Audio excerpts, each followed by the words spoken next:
violent life. You could live to 100, you could die tonight. That's why we getting high tonight. Yeah, that's why I let my man drive tonight. Yeah, it's a violent life. You could live to 100, you could die tonight. That's why we getting high tonight. Yeah, that's why I let my man drive tonight. Yeah, that's why we getting high tonight. That's why we getting high tonight. Yeah, that's why we getting high tonight. That's why we getting high tonight. Yeah.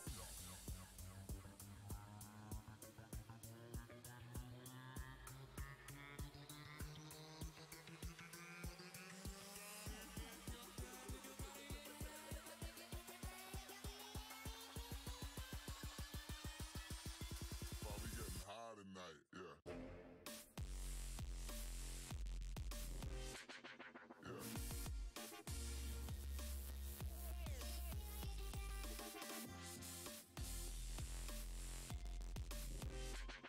Yeah. That's why we getting high tonight. Yeah.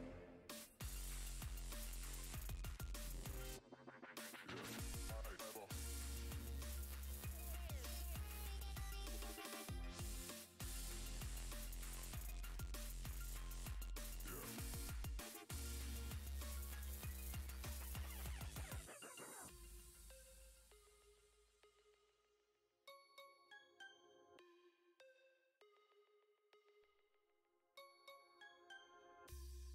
It's a violent life. You could live to 100, you could die tonight. That's why we getting high tonight. Yeah, that's why I let my man drive tonight. Yeah, it's a violent life. You could live to 100, you could die tonight. That's why we getting high tonight. Yeah, that's why I let my man drive tonight. Yeah.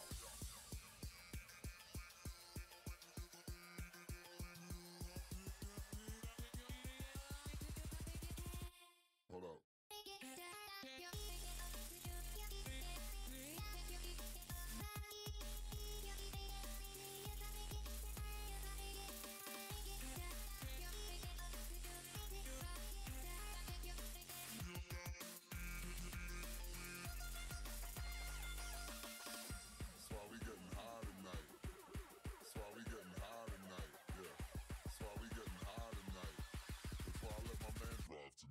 Yeah. Yeah.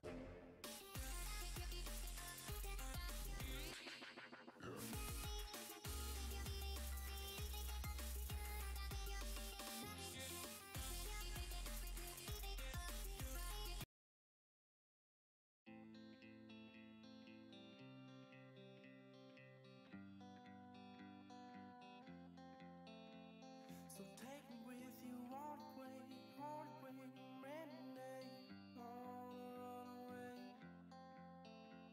So run with me in the field, far away myself, says like a dream. But dream cells aren't good enough, ain't good enough to give to us, to give us some hope. We'll never know what the future holds. You never seen the glass is so full. You're full of life.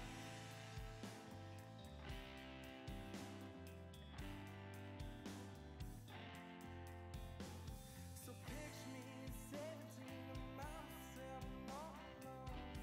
Never thought I'd know to what it is and why it seems I'm finding out more than myself every day. The more I learn, the more I yearn, the more I push, the more the push grows beyond me. But now I know it's time to go. I ask someone to leave me there. I'll be there soon.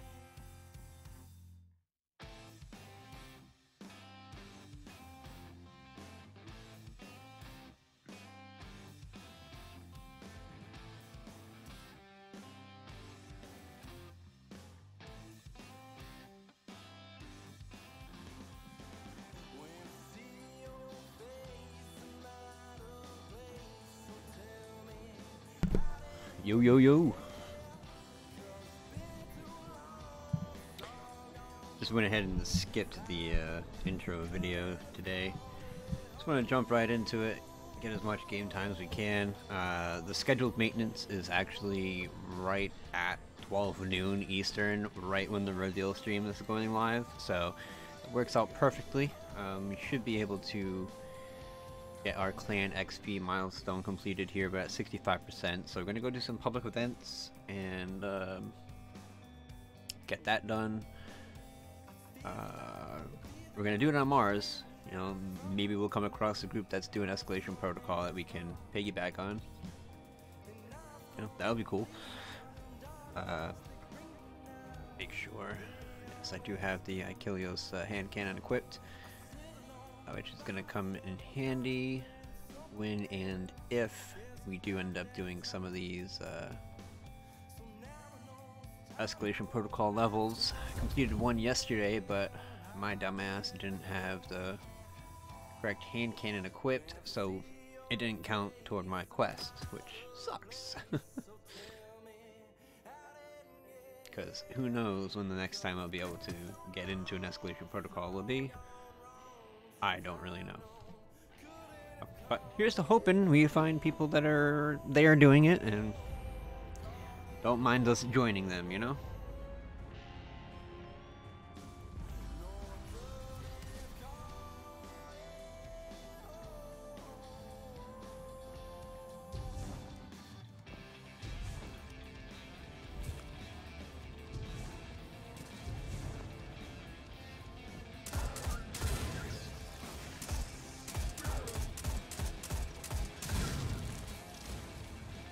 While we're waiting for public events, we can do patrol missions. And patrol missions will give us clan experience as well.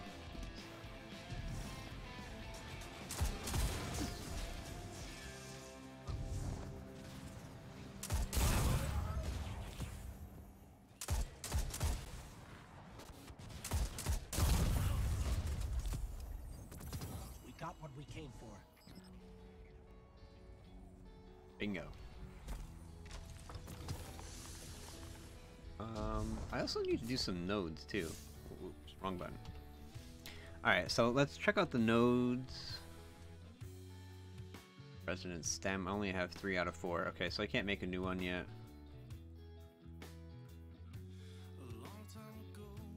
Okay. Alright.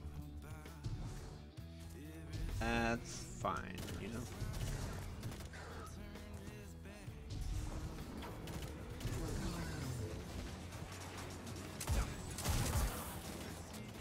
So, pick up.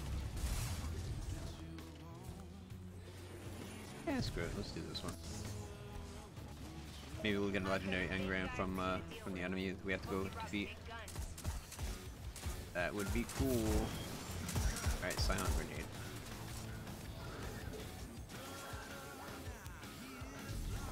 Targets usually are inside, well, on the way to Rasputin anyway.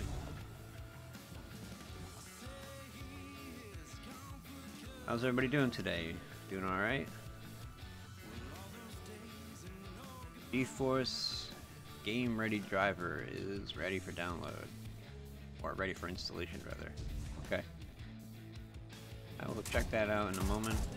Well, not in a moment, once the stream is over. You know, when I can actually change it. Upgrade it, because I'm not going to do that right now in the middle of the stream. For some reason my melee button isn't working.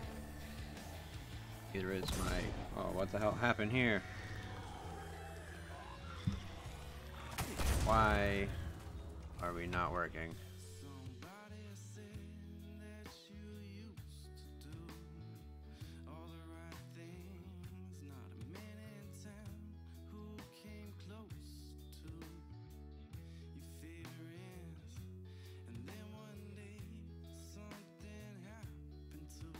Huh. It's weird. Wonder why that isn't working. Oh, there we go. Maybe I just had to load up the program? Odd though, because I haven't had to do that before. But, yeah. Okay.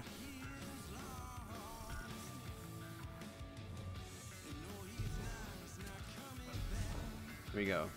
Let's find our target and end them real quick.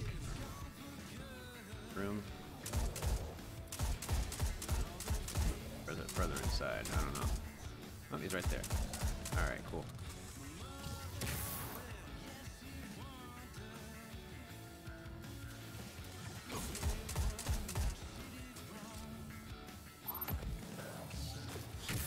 Nailed it. Even Rasputin has to appreciate that. No legendary engram, but he did give me some power ammo, so that's good. Alright. Right. Futurescape Terminus console. Okay.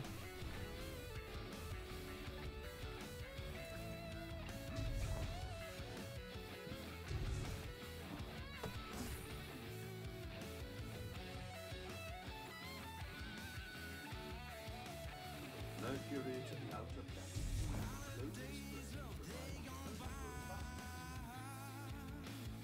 Yeah, sure.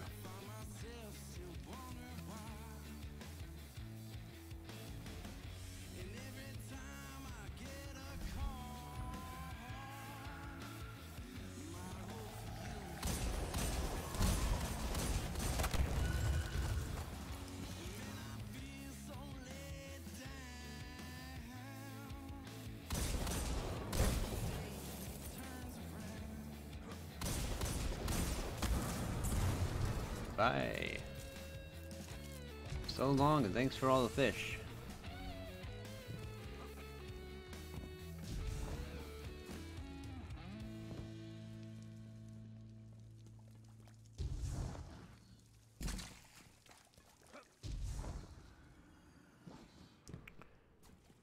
Do do do do do do do do do do do do.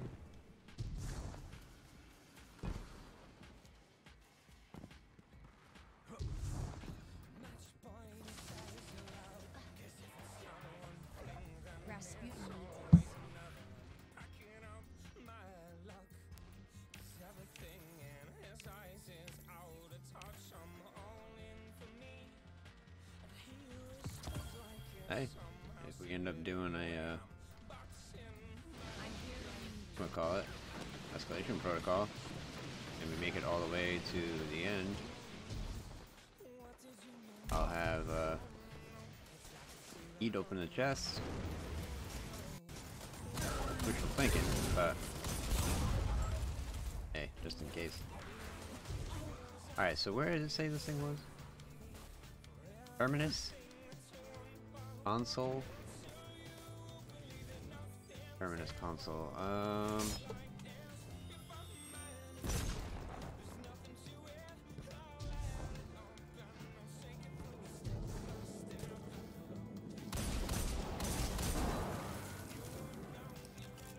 Oh, that's right. Isn't the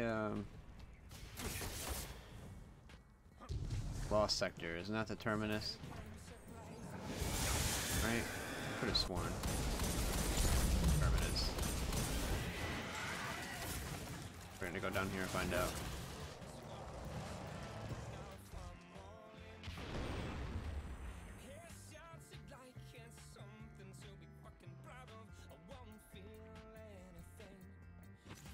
Yes, core Terminus, okay.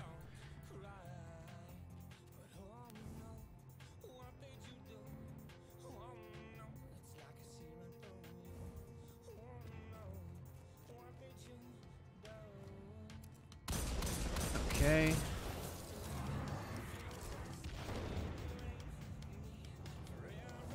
Over there.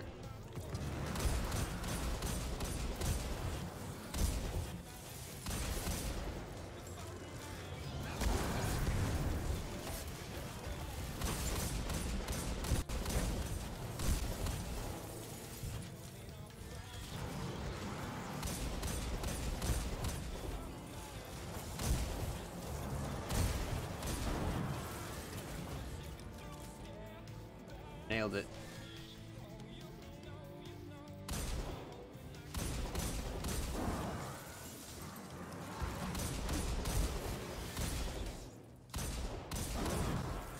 My shots are terrible right there. My goodness. Okay, so we're gonna go.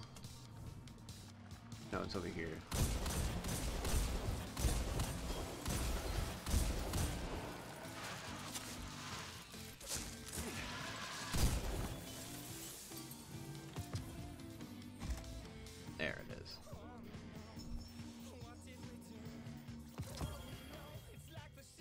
Didn't I just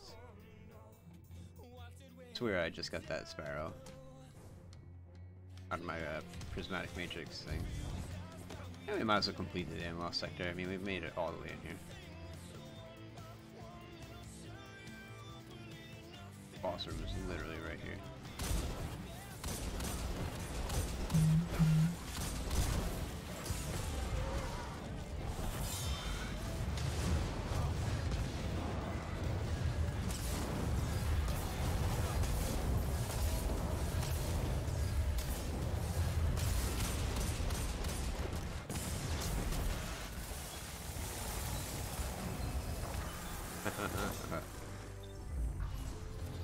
I was just thinking, yeah, stand right there, buddy. Please. No, this is the wrong way. I love how they spawn me facing the exit instead of facing the direction that I need to go in order to get back to the chest where I just was.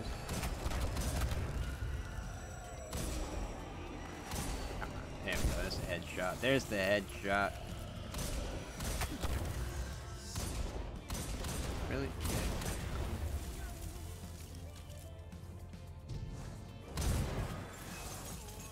Thought I saw a legendary engram there. Okay. Not bad.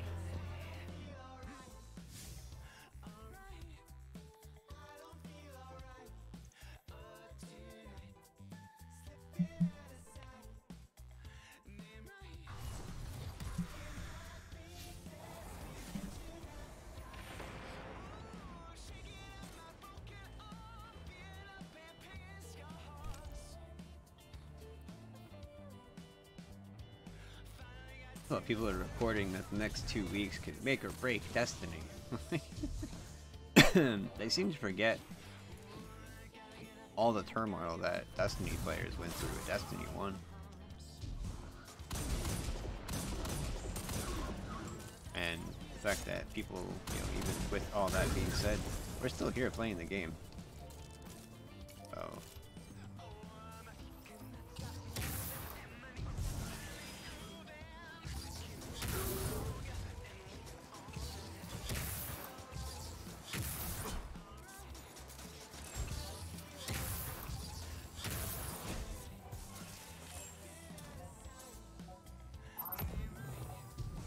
just wanted to use some of the power ammo before hitting the flag.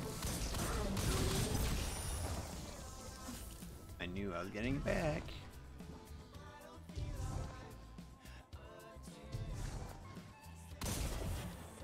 It's gonna be an injection rig, and wonder if I'll have anybody with me.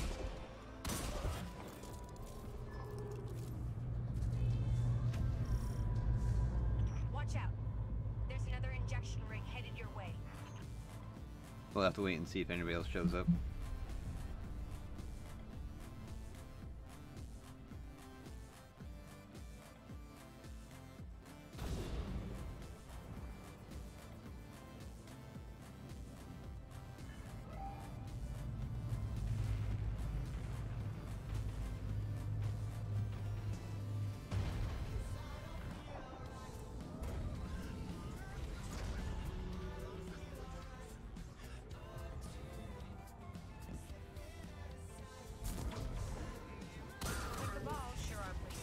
Damn.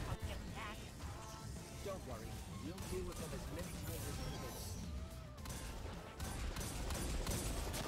needed. Nobody is here with me. Okay. Thought it'd be fun trying to do the heroic by myself.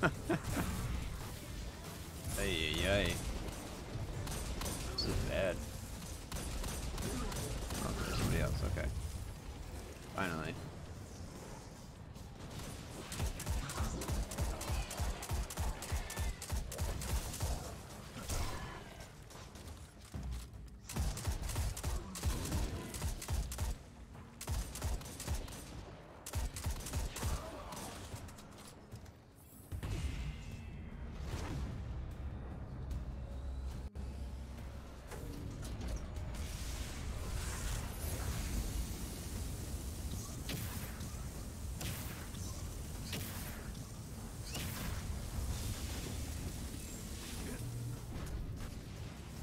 first one down.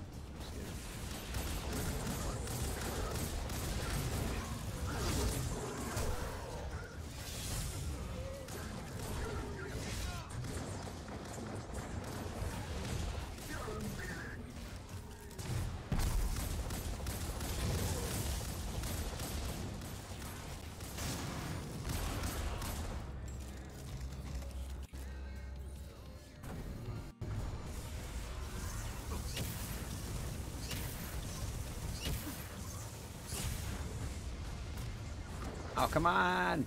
No! Hope you got it. I hope you got it. MJR Sweaty Pants. Hey, welcome to the stream over on Mixer. Appreciate you coming to stop by.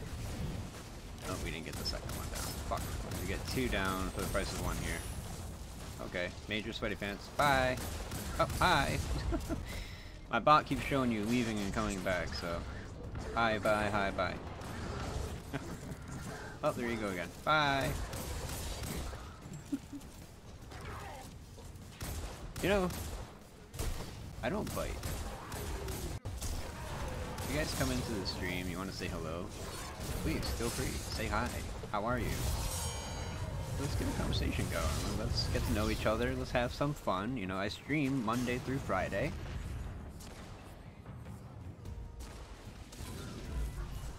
This other guy that's doing this public event with me is a fucking lazy piece of shit who is good for nothing.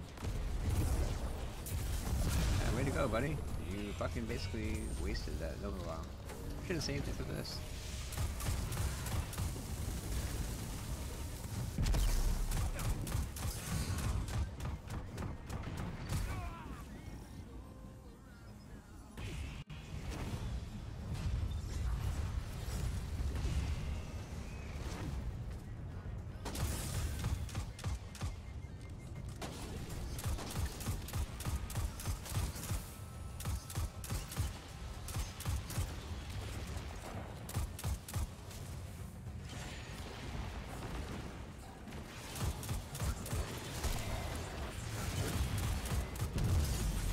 God damn.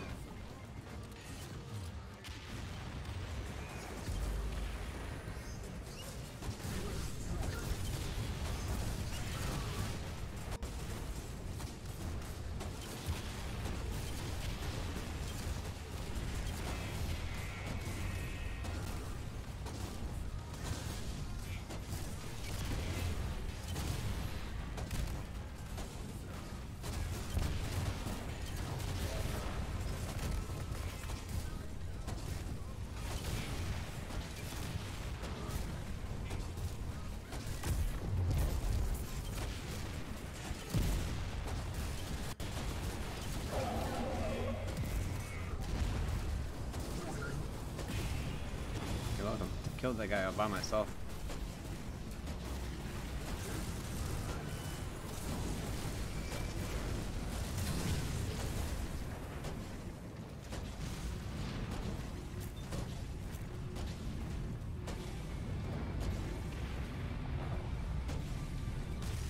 Boom. Another day, another injection breakdown. Nice. I'll head over and study what's left of it. Maybe we can reverse engineer some of their technology. Rasputin Armory Code. What? You broke everything, Okay, didn't you? there's this Xylus guy. JB, whatever the fuck his name is. Come on, let's do it.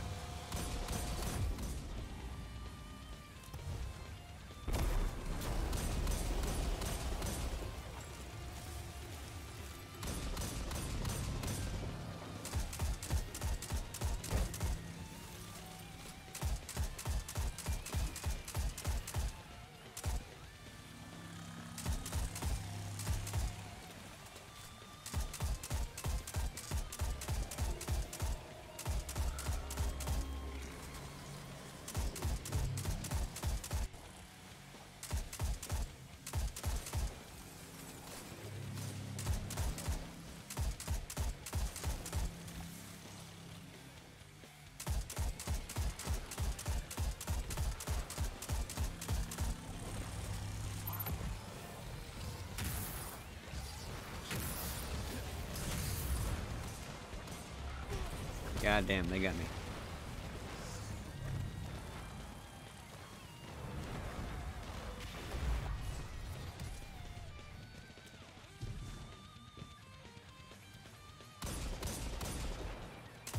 Wow.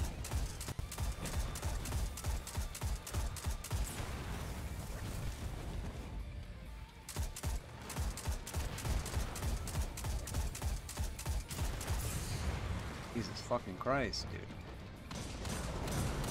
Oh, Xylus went inside the building. This is what I'm talking about. Like, nobody joins with you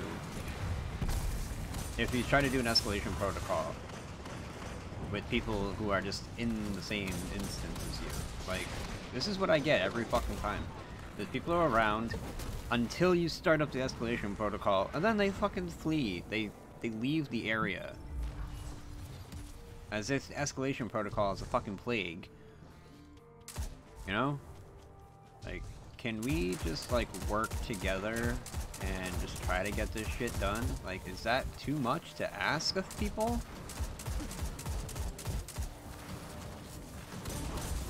I really hate to feel like I'm obligated to use an LFG site. I don't like LFG. I don't. You never know who the fuck you're gonna get. You could get people that are really nice, you can get people that are complete fucking assholes. And I don't like using LFG sites. Period.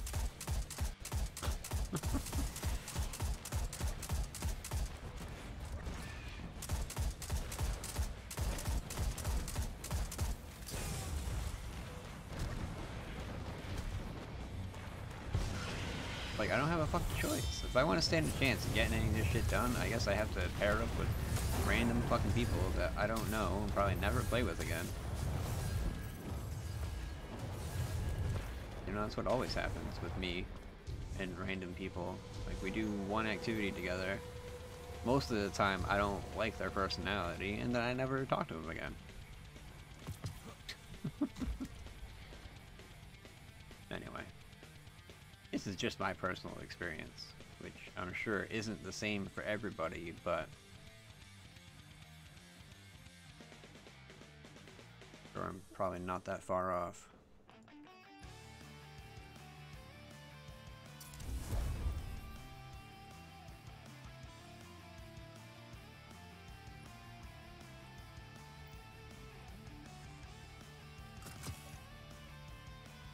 Yeah, I knew it.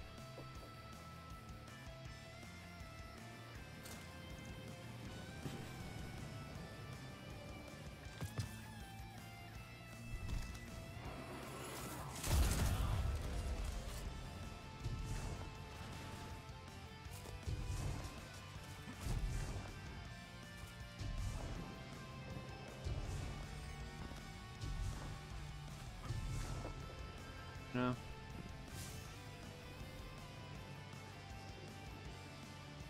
I don't quite get it, honestly.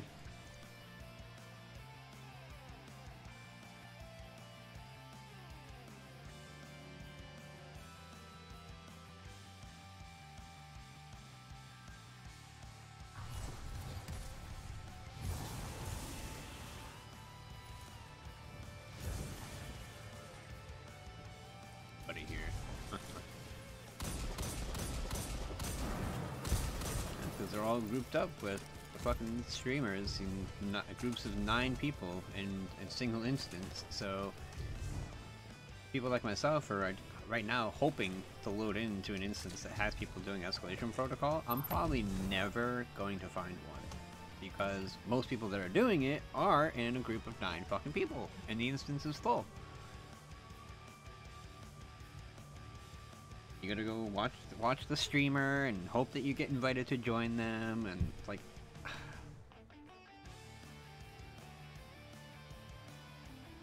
I just don't have time for all the BS.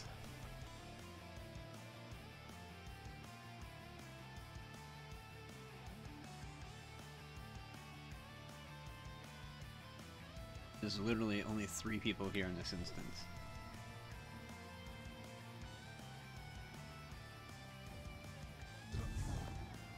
I bet you if I went to start an escalation protocol, they wouldn't help me.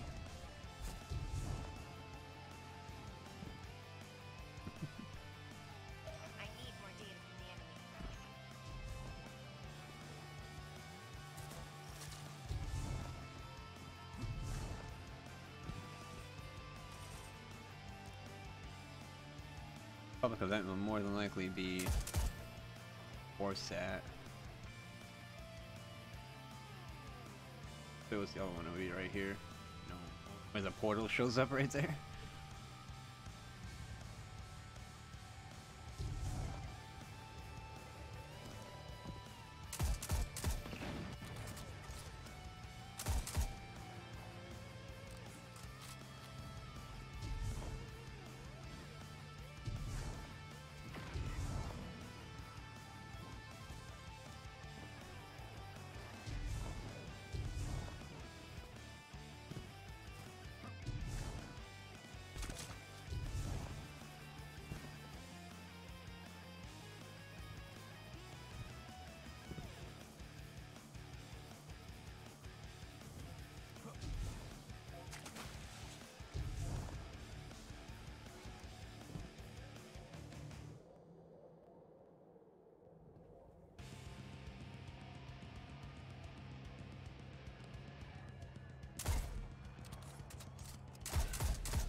Cool.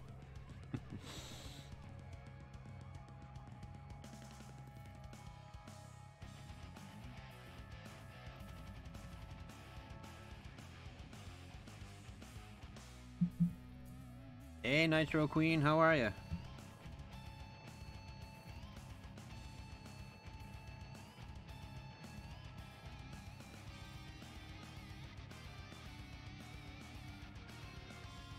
Commander Root, hey, welcome.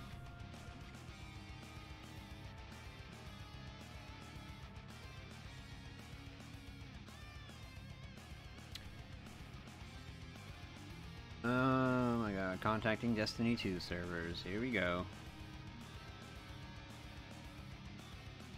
You know, unless they decided to do the maintenance early, 30 minutes early, even though their reveal isn't going to start. Must restart the application. Okay, and then that goes away and says contacting Destiny 2 servers. I don't understand how I keep getting this fucking Buffalo error. Seriously. I looked it up online and it says, if you're not logged into the platform that you used to launch the game. I did not log out of the fucking Blizzard app. The BattleNet app, whatever the fuck you want to call it. I don't log out of it, but I still lose connection to the fucking servers. Like, it drives me insane to lose connection to the game server for no good fucking reason.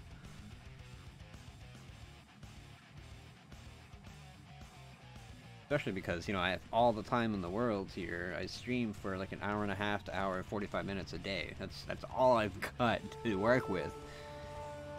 Why not throw all these fucking hurdles at me, right?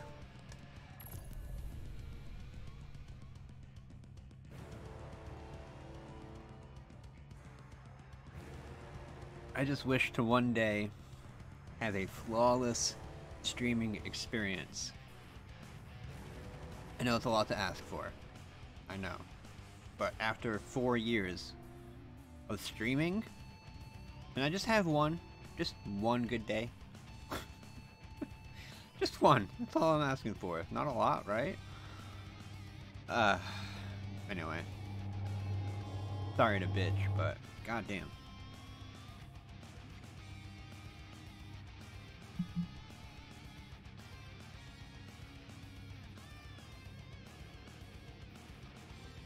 I know, I'm only 353. Why am I trying to do escalation protocol? You know, the first 3 waves is like 370. No, it's like 365, isn't it? Have they changed it to? For level 1, 2, and 3? So, let's do it, you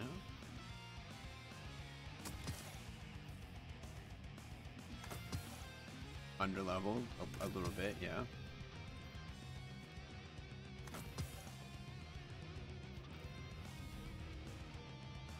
Anyway, how much closer am I? I think that's like one public event away.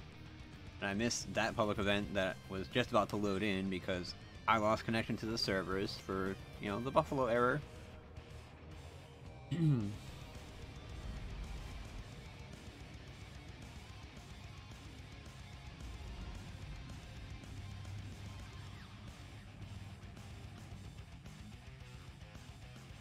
But like, let's look it up together while we're loading in here, right? So let's go to Bungie.net. Okay, well, we'll sign in. Dave, I'm not really worried about you guys seeing that right there. Okay, so go to help. Okay, search for error codes, Buffalo. Okay, this error appears to players who are not signed in with their platform account, or their platform services are undergoing maintenance. Additionally, this error may appear to players on console whose platform subscription has expired. Okay, I'm on PC. Okay. Not signed in with their platform account. I haven't logged out of the app. The only thing I can think of is if for some reason the app itself decided to update, but that always asks me to restart the Battle.net app, which, as you saw, there was nothing there that said, okay, restart, like it does every time there's an update for the Battle.net app. So I have no freaking clue what the hell happened.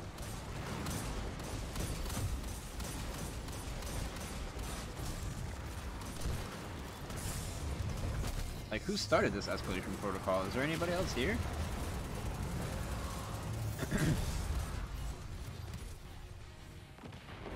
Oh my god, it's Xylus. I'm in the same fucking instance I was in before. For real? And these people are now doing this? Oh yeah, when I started it, fucking nobody was coming to help me out.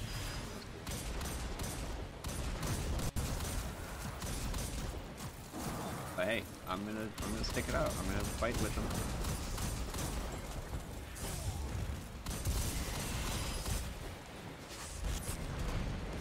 Oh my god, can you fucking please? Yep, I'm right next to you, bud. Thank you.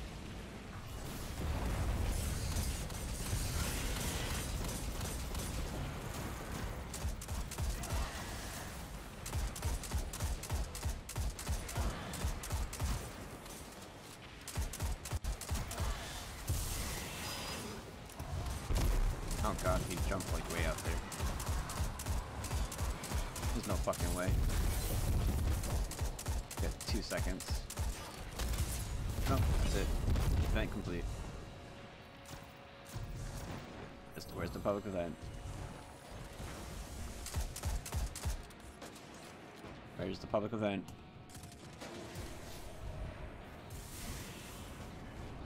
Right here.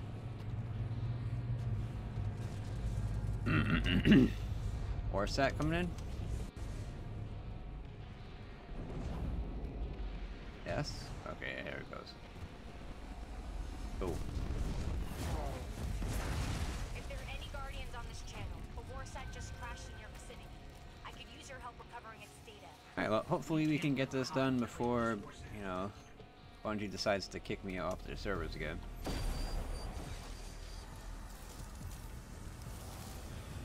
neural net is active. I'm sending the javelin your way.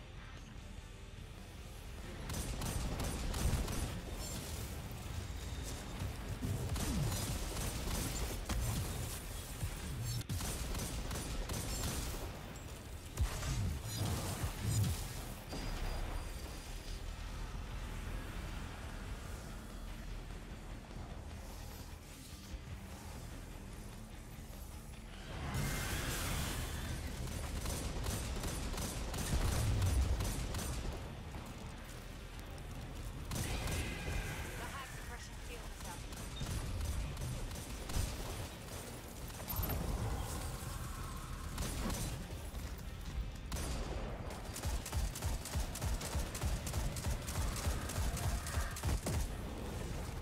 Multiple hostiles detected. Rasputin is activating the Valkyrie. Yeah, that's nice.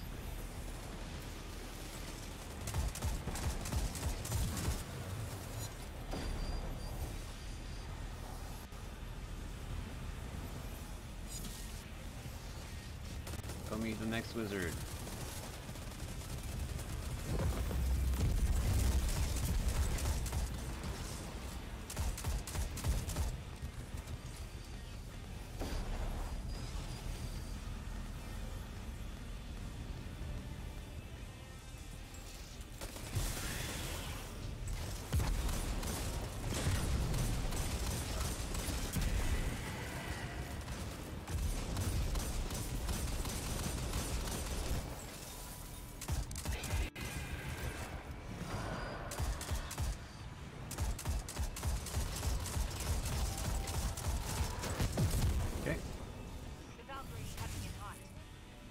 wizard to go. Maybe one more grouper, one more shrieker to go.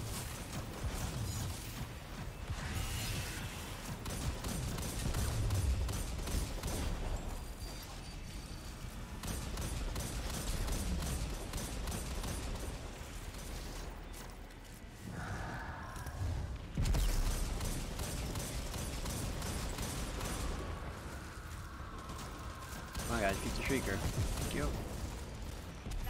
Nice. Here we go. Here's something to fight back the hive.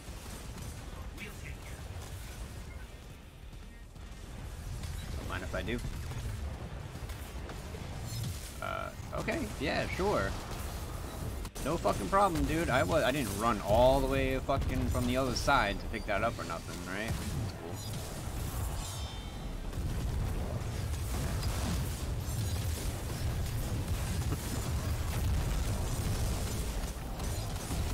I guess it's whatever, as long as we got it and Ogre went down, so All in a day's work. all good, I guess. Great job out there.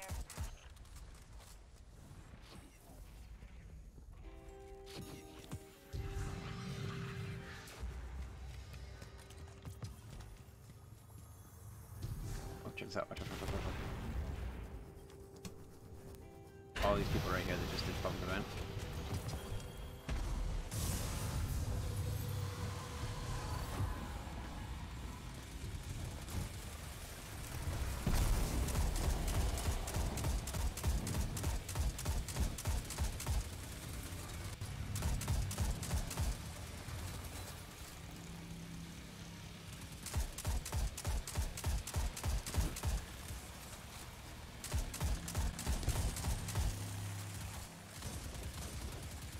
Reloading.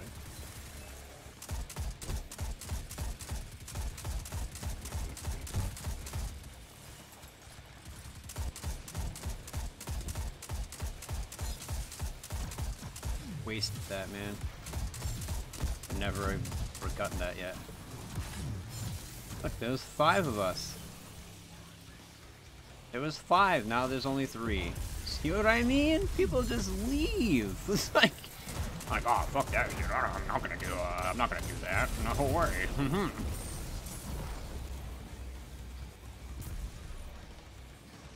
What I am gonna do though is run away like a little bitch. I can't afford to do escalation protocol. What do you think this is? It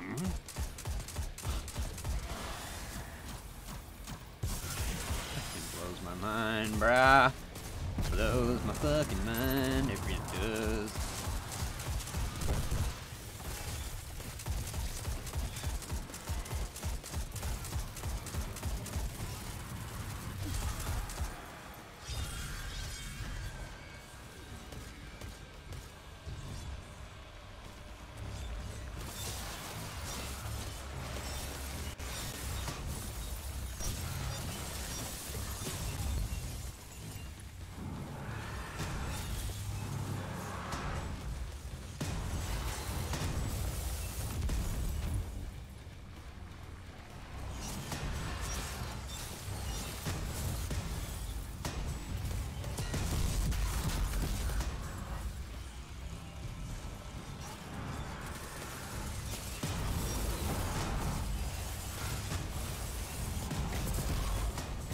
Look, it's Crimson Catalyst. Imagine that.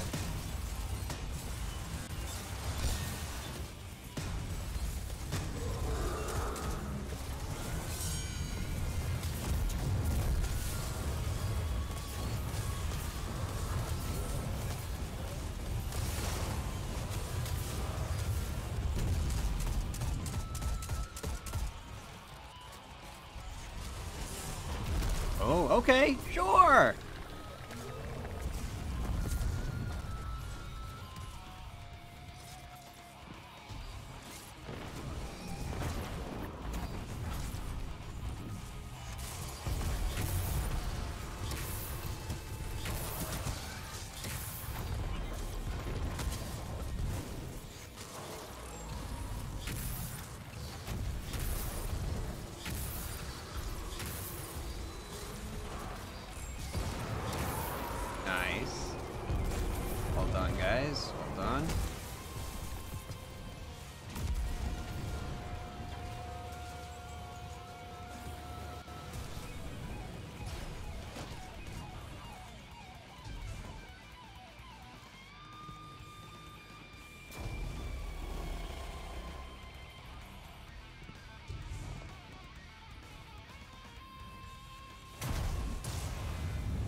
Oh great, I'm losing connection yet again.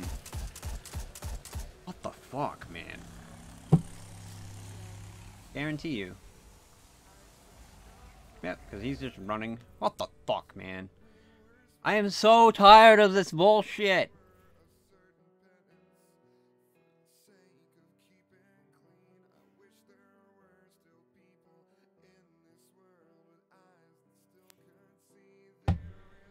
Unfucking believable, dude. Like, how many times can I get DC'd from the fucking Destiny servers?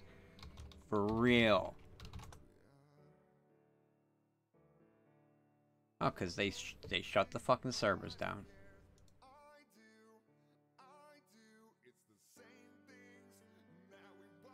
Says I have fucking connection to the internet. Look. Connected. Secured. Oh, there we go. Imagine that. Sure, now that's fine. Am I reconnected to my instance so I can continue this escalation protocol that I finally got people to fucking help me with?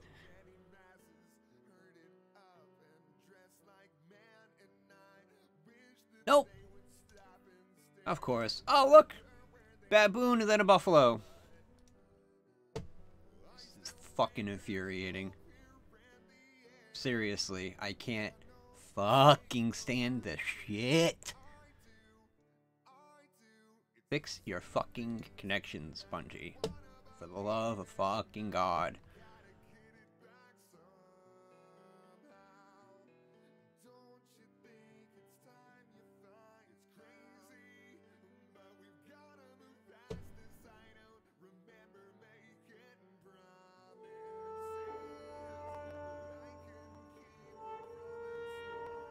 June 6th, 9 a.m. Okay, that isn't yet. That's 10 minutes from now, mind you. Okay, I understand, but that's not now. Why am I losing connection to the fucking servers? That's twice in the matter of 10 minutes, 15 minutes.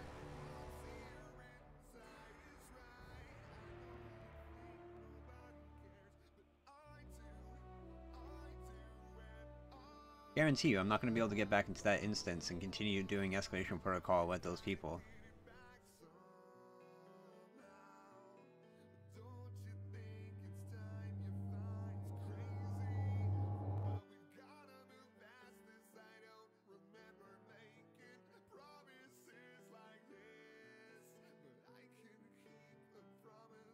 I'm not logged in on any other fucking PC. Dude, this doesn't help me.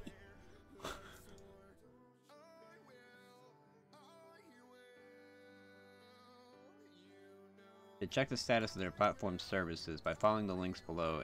If no outage or maintenance has been reported and this error continues to occur, please create a new topic in the help forums. Content not found. Cool.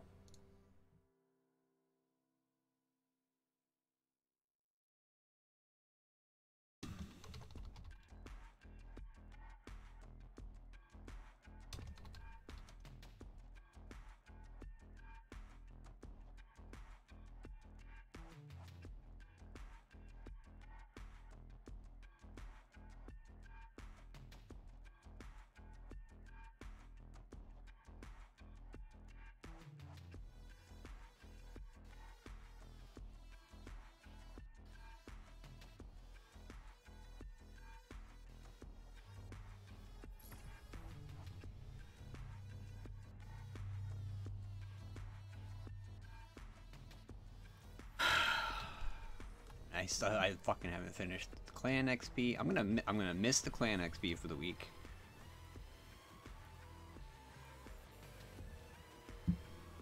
Yep. Oh, I'm gonna miss out on a fucking powerful engram. Cool.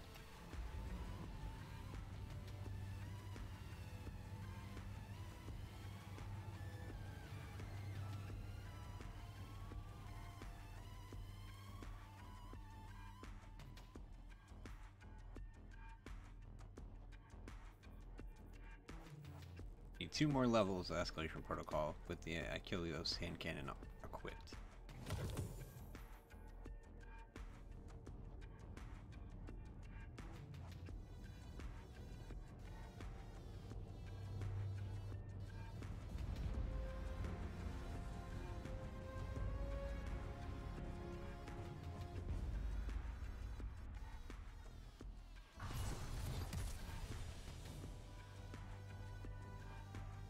Not the same group of people. I need something for Clan XP, like anything.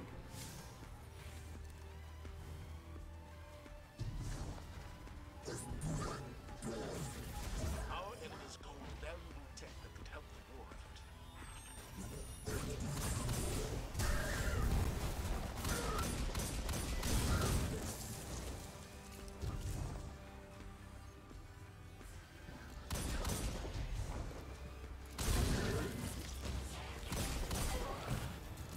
Nice shooting, Guardian. There we go. As long as I got that done, I know I'll get the reward. Even if I don't collect it, you know, it'll just decrypt and be in my inventory. That's what I'm hoping.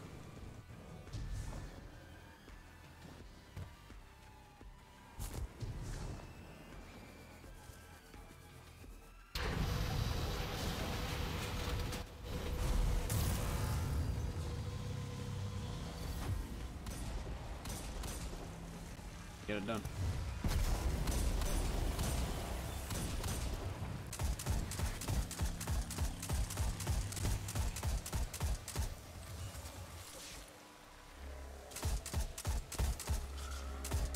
Anybody gonna help me? Ready?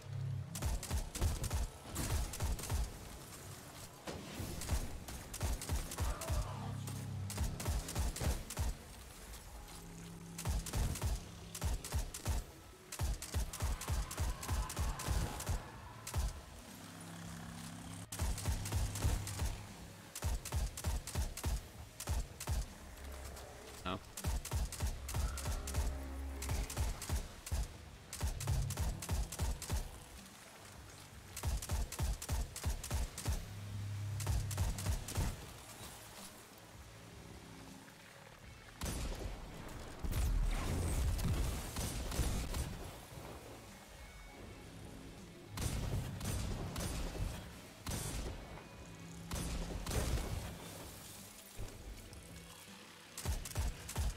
Anybody else? No? That one guy, I saw him fire the sleeper, so like he already got his sleeper simulant. Why would he help somebody else get theirs? You know? Why would he sit through the escalation protocol? He's already got his sleeper simulant. Like, there's no need for him to do it. Right? You know? God forbid you just help because other people need shit.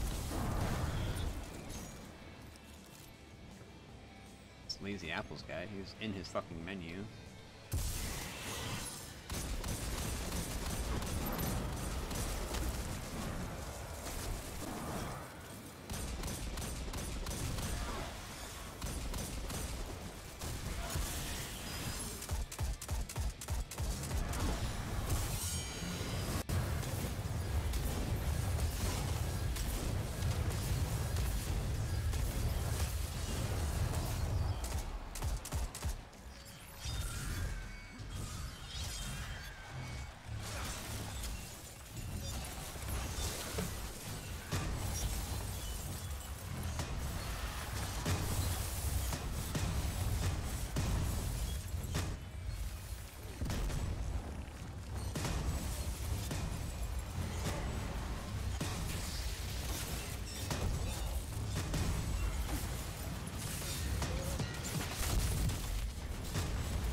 Six, 5, 4, 3, 2, 1.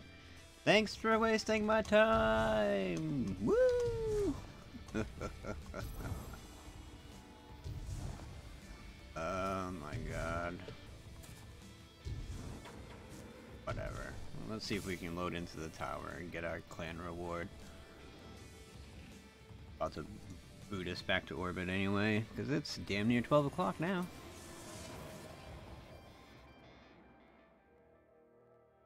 Had an hour to play.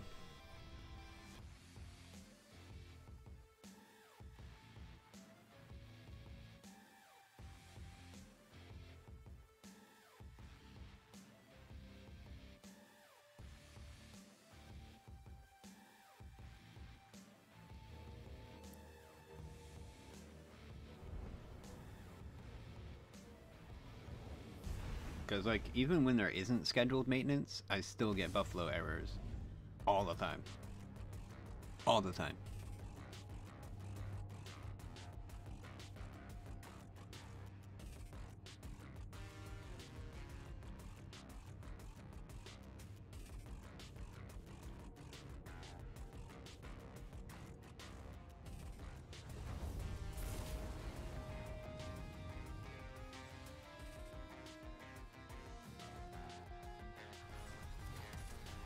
I would imagine that they're not going to reveal all that much today. Like, their reveal streams are usually maybe about half an hour, so I should be able to stay here and watch it with you guys the whole way through. But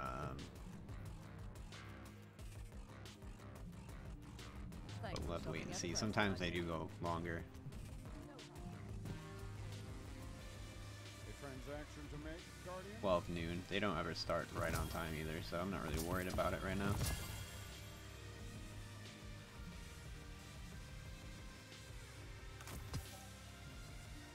Even with the most difficult ciphers, all that is required is the right key.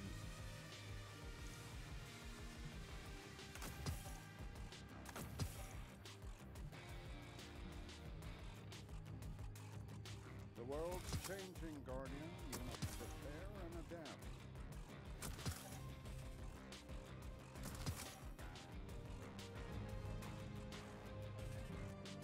Alright, let's go to Hawthorne, see what we get from her.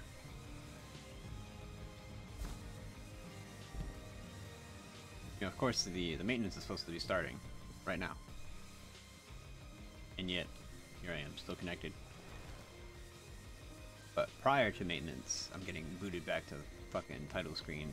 Actually, worse than that, I'm getting booted out of the app completely, being told I have to restart it. Took out Gaul, woke up the Traveler, and now half of what I Alright, hear so in this leg armor and an Catch you auto later. rifle. At least I think it's an auto rifle. Is auto rifle 355. Can I help you? Put that into. Put that in here, I guess. Bump that up to a 360, and then we You wanna got talk to me? 355 boots. Excuse me, it's only one light level difference here.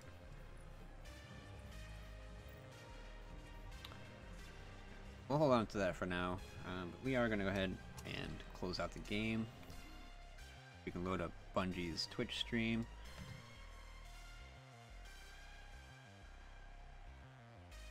In that case, we're going to go ahead and stop the music.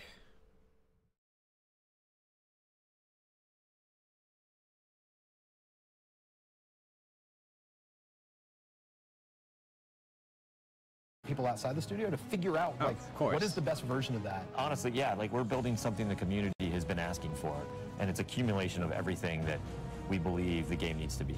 The upside to that is we're not honing anything back. All the feedback we've heard for the last year is, this is it, it's in Forsaken.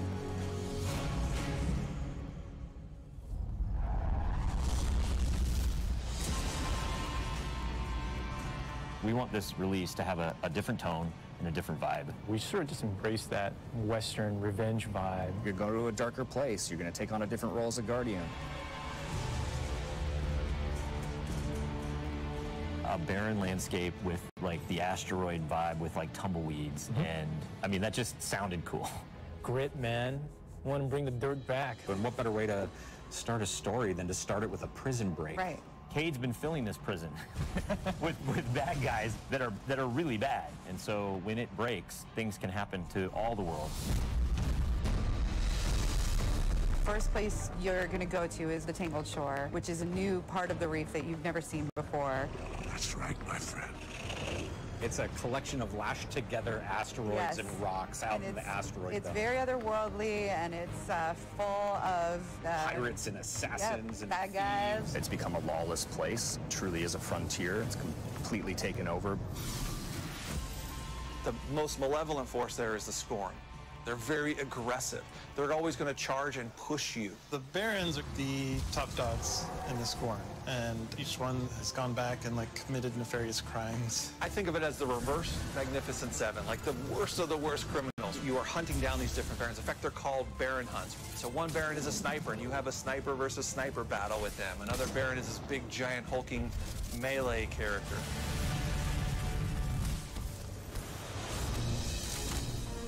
One of the things we're most excited about is the new weapon system. Hey, if you like Destiny 2, great, play that way. But if you like Destiny 1, great, play that way. But if you're crazy, why not 3 shotguns, right? Just for the fun of it. We need to have as many ways as possible, and then we need to have people fighting about it. Like, no, man, you f***ed up, you're taking the wrong weapons, or can I say?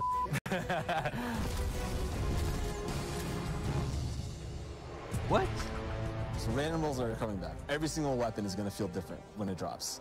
And random rolls. We're improving the mod Yay. system, so you can customize your weapon the way you want it.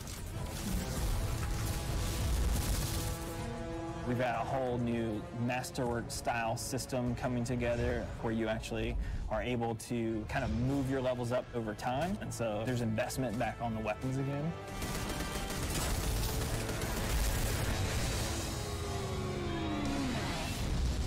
New supers, yeah, crazy new supers. What's your favorite? Fire knives are awesome, which is a different take on Golden Gun. We took a lot of inspiration from Rise of Iron, cast that thing.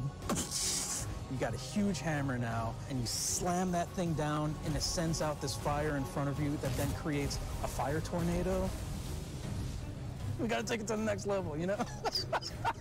The idea that anyone who plays, however they play, they're gonna have some new way to engage. Yeah. I'm in love with the new Void Warlock. Teleportation that's like super anime, just like We've been having great games with the Arc Warlock. Basically cast this thing, he pulls back. Yeah, and it's gonna break the game, and I think that's amazing, yeah. You know? Good. Take more We risks. also wanted a new weapon type that felt meaningful, so we came up with a bow and arrow, which seems kind of crazy, but when you use it, you feel like godlike. It is utilitarian, it's fantastical, it's also sci-fi. So we have a short range bow, we have a medium range bow, we have a long range bow. We built this guy, which is like supposed to be super techie. You're like, why would you ever choose a bow in a game that has an automatic, machine gun? But boy, it's deadly. I mean, that's a nice machine gun you got there, buddy, but right, and then it's done. The biggest thing for me going into production on this game was like a new way to play, a new thing to do that like is new to Destiny. Let's see what we've got. We want to be able to give players what they want, but also surprise them. Gambit is a brand new mode. Destiny begs to marry PvE and PvP together. It's like adding bacon to peanut butter and jelly. You start off being able to see the other team that you're going to compete against, so you can taunt each other, you can emote. Each team is in their own separate arena, and they're being assaulted by combatants. They're dropping motes for you to collect, you bank them. When you put them in your bank, you're going to send a blocker over to the other side that locks their bank down. They can't put motes into it until they take out that blocker. Filling up your bank with the motes is how you summon your primeval. You burn it down, that's it, round's over. The interesting part is that we allow one person from your team to go over to the other side and physically invade. I mean, I've seen people that just hate PvP. Like, the first time they invade and they get multiple kills, they'll come back and they'll be like, suck it! It's awesome.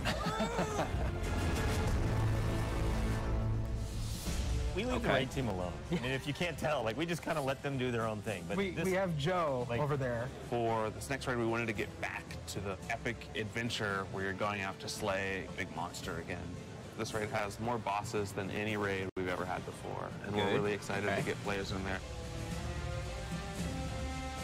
The raid is actually about more than just the raid. It's about the Dreaming City, the place that the raid exists. And it's an in-game destination that we've never done before. It's the awoken homeland.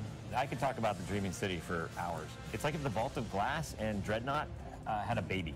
If they were like twins. Or the yeah, that's actually more accurate. Yeah, they're like twins. If, Yeah, like, yeah, you yeah. had twins, Yeah. and then you took those twins and you put them on the doorstep of Peter Jackson, raised them as his own, and then that's the Dreaming City. It is magical and weird and mysterious. It's designed to be a destination that has puzzles that you need to solve.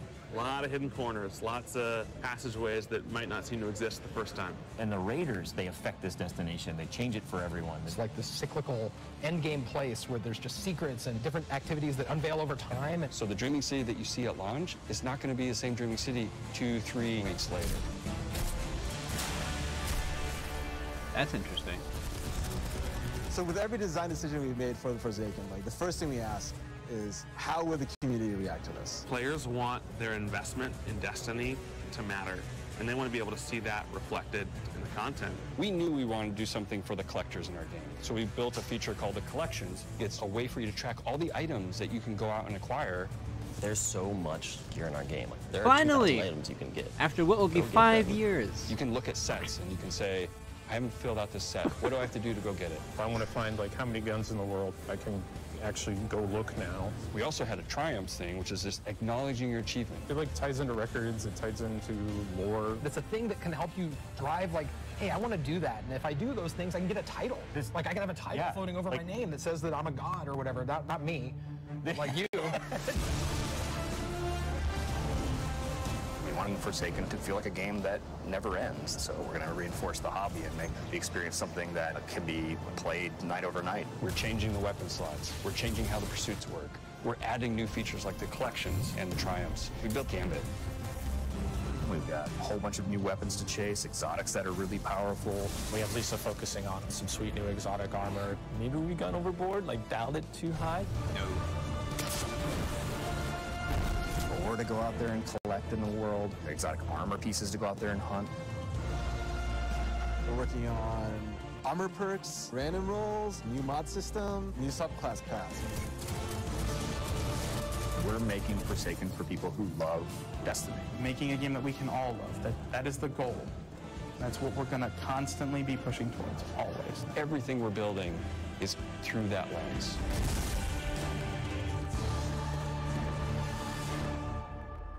September 4th. Hello. I just saw you guys in that video. I know, it's very, very Is this, fancy. are we live? Is this real? Calm down, dude. I guess, is this now? It's just me. Okay. Everything's fine. Okay, good. Well, in that case, welcome to the live portion of the show.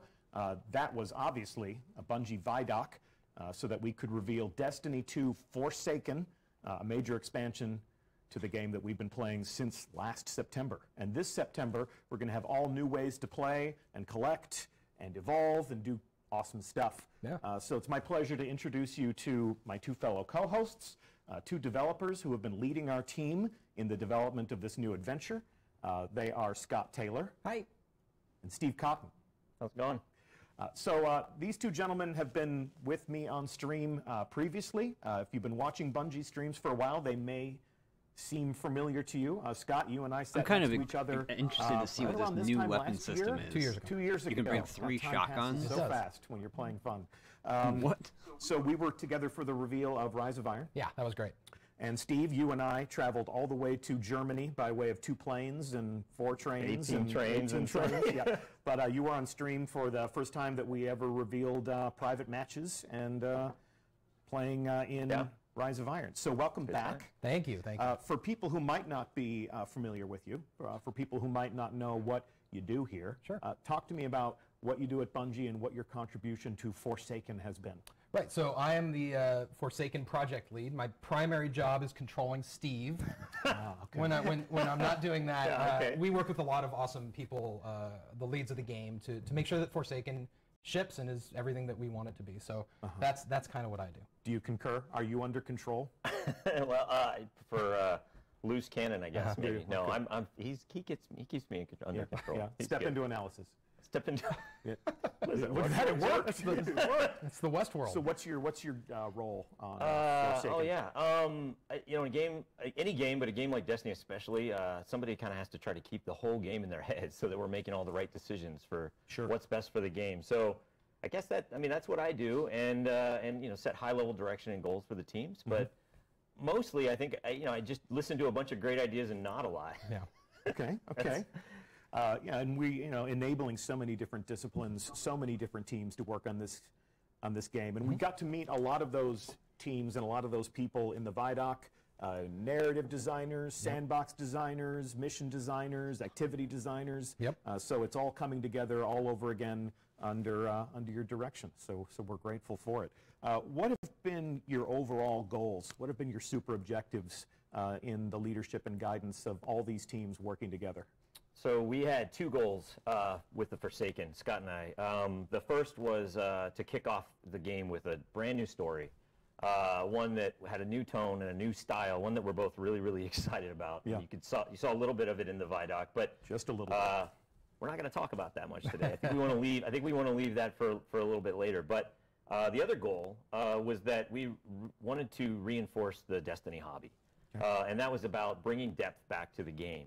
It's about not depth in the way that we challenge players, in the way that they discover secrets and the systems, and the way that they learn about the game and feel smart and think about the game. So those were the two goals. Okay. When you talk about bringing depth to the game, I think we took a look just briefly at the Dreaming City during the Vidoc, and I think this is a great piece of evidence as to your commitment to the end game and exactly how you're bringing this depth to the end game. And I love the statement that this is the first time that we've ever built a destination to serve as the home to the end game, a place where all of those things can live. Yeah, so I don't want to spoil the surprise here, because that's what the Dreaming City is about, about being a surprise. But it is a destination built to have some of the most difficult challenges and the deepest secrets. But it's one that I think we want to leave for another day as well. Secrets aren't very valuable. We're being coy about a lot. It's funny. Yeah, we haven't. I mean, actually, we're just really excited about Dreaming City, and it ties into the raid in a really special way. And so we're showing more of that than we have before. But it's because we really want to show that the raid and they all tie together in a really impactful way. But player discovery is really important, and so I think we're going to kind of leave it there. That's fine for this. Yeah. But you have a lot of look how end game. pretty. You have a lot Look of how pretty. It is pretty. Look how pretty. It is pretty, and you have a lot of end game Does promises look really nice. to make. These are promises that we will keep in the game, and also promises that we will elaborate on all summer long. This stream is the beginning of a conversation. I think we're kind of creating a table of contents of conversations that we will have later on. The story reveal is planned for E3. So next week we'll learn a lot more about the story that they're telling. We will learn more about our endgame challenges as the summer unfolds. May even invite some people outside of our studio to experience the Dreaming City and to talk about its promise, because we're pretty good at saying the top what we make is content cool, creators out so they can give us the same feedback that they're looking for, but not necessarily the rest of the community. These are curiosities that we will pay off later. Anyway. Apologies if you want us to delve all the way into the deepest reaches of the Dreaming City. We want you guys to play this game. We want you guys to play the game. We do, in fact, want you to play this game. Yes. So these are conversations that we'll have later. Something that we talked about a great deal in the Vidoc was Gambit. Gambit my shirt. Gambit, yes, or as our community has come to know it, Redacted. Yes. So this was the super secret mode that we Gambit have had some really people in our community get a first glimpse at here in our studio. If you were one of those people, one housekeeping note, we do want your reactions and your hot takes about Gambit to be kept under wraps until the first day of E3. But if you'd like to raise your hand and say, I have played Gambit, that's a good beat for this moment. They can replace Redacted with Gambit. Yeah, that's about as much as the conversation has evolved. That seems good. But while we did talk a lot about how it plays and what the essential experience is, what have been your goals for this new activity that we've never seen Destiny played this way before? So it was really important to both Scott and I that Forsaken was able to deliver a new experience to people, right? And so what we gave the team, Lars, Robbie Stevens, the team free reign to invent something completely new, but specifically one that took advantage of all the best aspects of Destiny. So shooting monsters in the face, shooting guardians in the face, bring those together and then add like big bosses and small bosses and treasure goblins. And like moat goblins. There's moats. Moat goblins. Moat goblins, like a golden axe. Yeah, and then one player's moat is another player's treasure. That's true, actually. Yes, that is true. If you bank those them. are a thing. Those are a thing. Yep. So all of those things, and then the team did something really awesome, and they added a risk-reward strategy mechanic to the game that really changes the conversations and the way that the decisions that you make during the game. It's no longer just about how fast can I shoot a guy and bring him down. It's about, well, should I be killing guys? Should I be collecting motes? Should I be banking? Should I be invading the other team? And so the result is fantastic to play. The community got to play it. And then, actually, this is really cool. At E3 next week, people will get to play Gambit. That's what we're going to have there. So on the show floor, we're going to have Gambit. And Gambit will also be like, on the Director, it'll be its own node. This new activity will live alongside the Crucible, the Strikes, and now we have Gambit. Yeah. It's its own thing. Can you matchmake for Gambit? As Scott just said, we will be at E3 for the 6th year in a row. We will be at the Activision booth, working with our friends to put on a great show for everyone who gathers around that space. Stop by and play, stop by and spectate. This is our first opportunity for people to get hands-on with this new activity. Now, if it's a little late for you to be planning a trip to Los Angeles or trying to score an E3 badge and you want to join the hands-on pre-launch conversation, we're going to take that same Gambit build, that same pre-launch build that we're bringing to E3, and we're going to ship it straight to Tampa, Florida after E3 is over so that it can be playable also at GuardianCon. So we're going to be sending an away team to that gathering of community and content creators. Gambit will be playable there.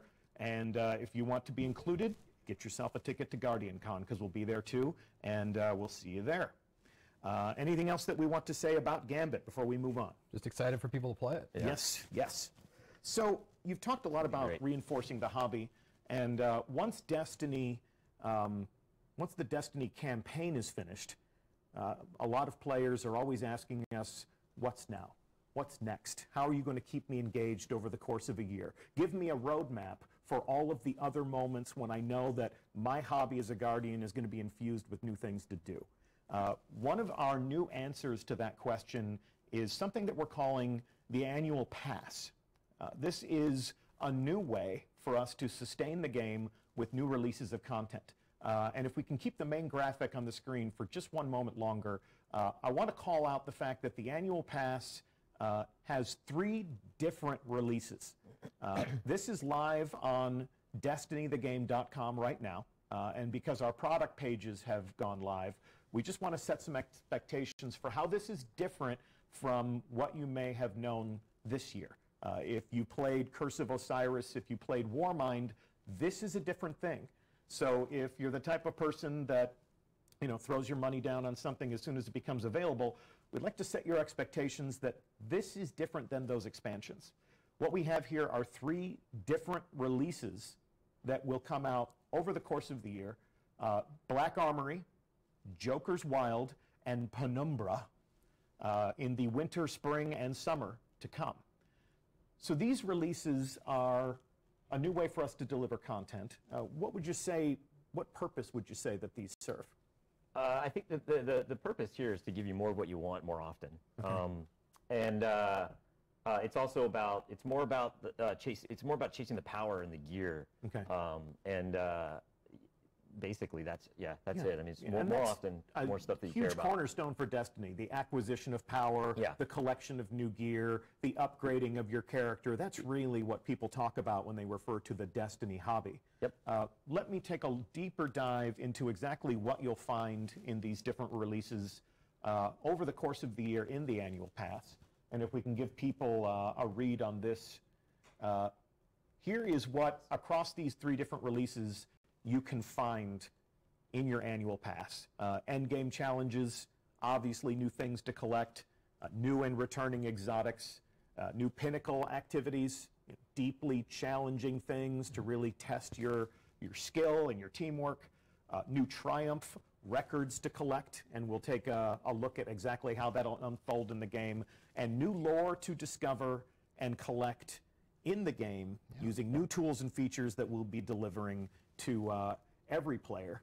The annual pass does have exclusive content for the people that purchase it, but this collection game is about to evolve in year 2. So I would say that to set your expectations for this right now, we're leaning harder into the things that keep you coming back to the game week over week, month over month. It's activities, it's action, it's challenges, it's things to earn and collect. We're not leaning as hard into cutscenes or cinematics. Obviously, we're telling a story, but it's a story that you'll discover in moments of action, the reason we play the game, and things that we can collect, and our understanding of the world that you're creating will grow over time through the annual pass, and you'll be building on the great story that you're telling in Forsaken. Yeah, it's definitely about not having just a single moment where people come back, and having that kind of extend and stretch out. Yeah, yeah. And each of these releases, the 3 releases that we indicated, each of those releases begins a new season of play. So they kick off the season. It's a season that every player can enjoy with the people that own the annual pass, but it is sort of a thematic shift. So with the new beginning of the season, with the new release in the annual pass, we create a new theme that presides over everything that people will be doing in the game. Yeah. This is obviously something that you'll need to know more about. This is something that we will be talking more about, but because it's live and because it's available right now, we felt this was an important conversation to have before everyone made the assumption that, oh, these are these 2 expansions that I'm used to getting in Destiny. We've reinvented the way we sustain the hobby. We've reinvented the way that we release new content after launch, and we'll talk more about this. We'll talk more about everything we're talking about today, but we'll definitely talk more about this soon. Anything else you think I should be saying about that? No. That's kind of the new raw space, but we'll get more into it. In addition to the annual pass, obviously there's all the things that we do for every player of Destiny 2. And we're going to continue to update the game. Got a brand new roadmap to put on the screen.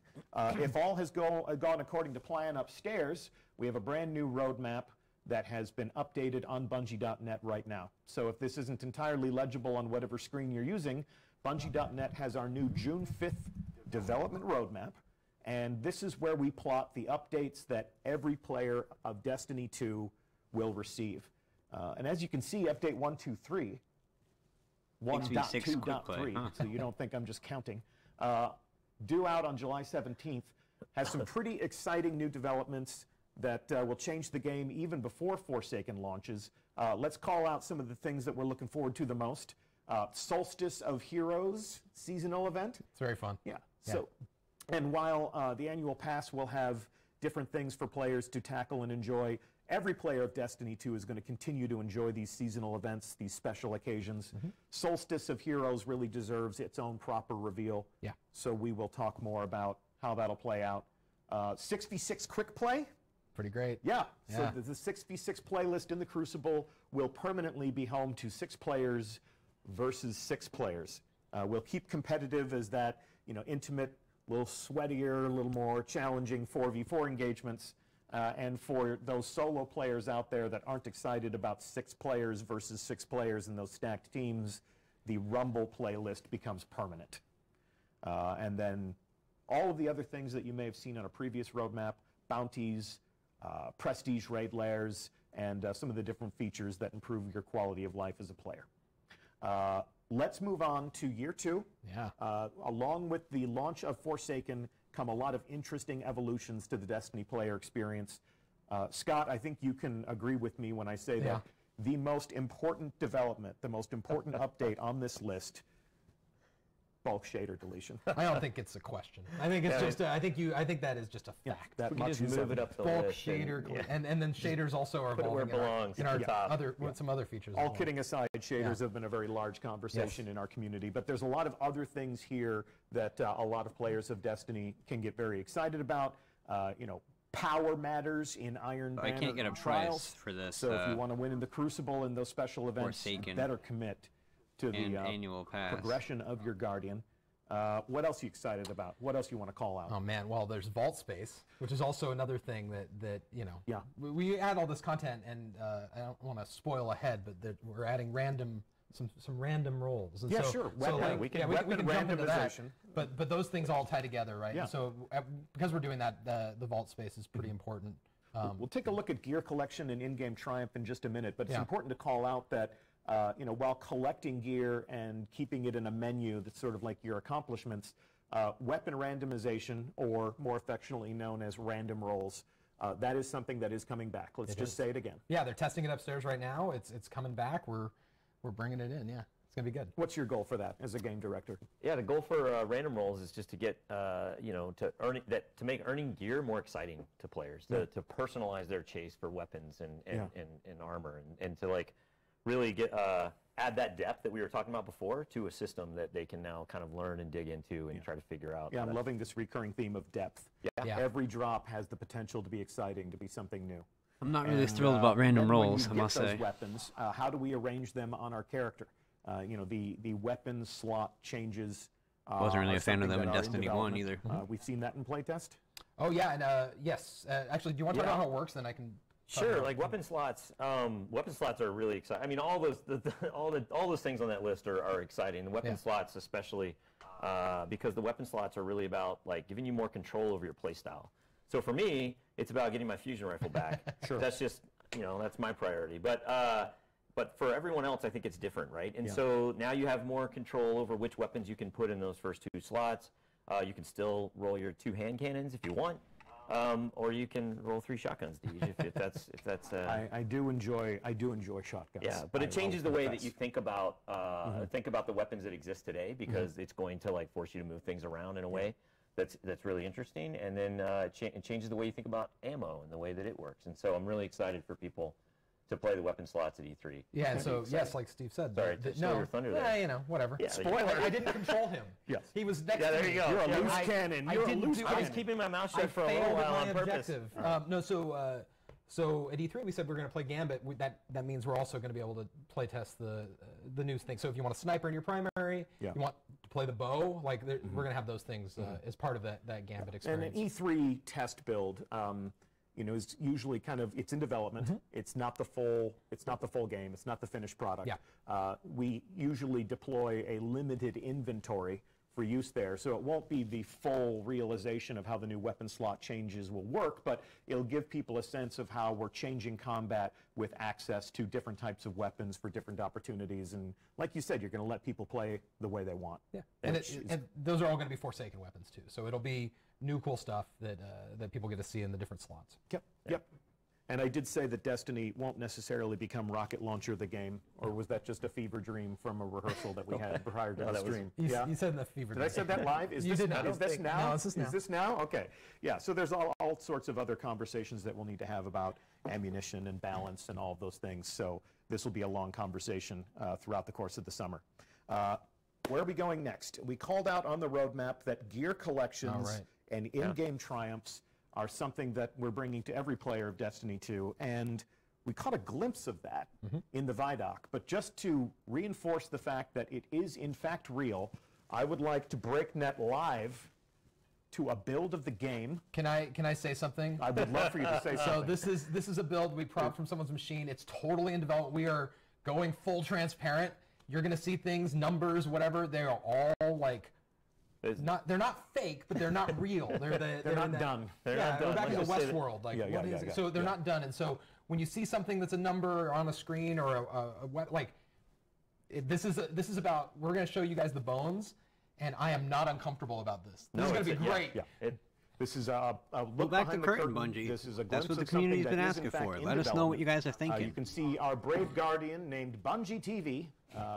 This is a hunter that we have cobbled together for the purposes of this demonstration. This is obviously not my character because hunter, but what are you? I'm a warlock. I know. Have we met? I'm a warlock too. There you go. How you doing? Here you go. What are you, guys Steve? Can take Titan. You guys are can you? take your warlock. Okay, so that's the end of the stream. No, I'm kidding. So if we take a look at the global navigation here on our user interface, across the top, the first thing you'll notice are some new feature tabs. The first that I'll call out are the triumphs. Yep. And if you can pay some special attention to some of the headers here, all of this is a work in progress. I want that placeholder medal. Yeah, you want that sounds amazing. placeholder medal? Yeah, exactly. Sounds That's great. a hard Is one it to bad get. that I actually want it just because it's like glowy and yellow? But there's a lot of empty space that you can populate here. You know, you talked during the Vidoc about some of the different badges and some of the different titles that you can display to commemorate your accomplishments. We're going to take a very high-level view of this, and everything that you're about to see is a work in progress.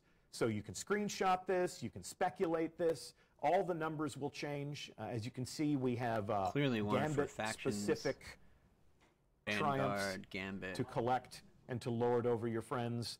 How you collect motes or the blockers, or you know, you can see that we've broken this out into different categories. Again, there are not 0 of these things, but you can see that this is about creating many different levels of meaning and letting you gather these things together and categorize them in ways that make sense.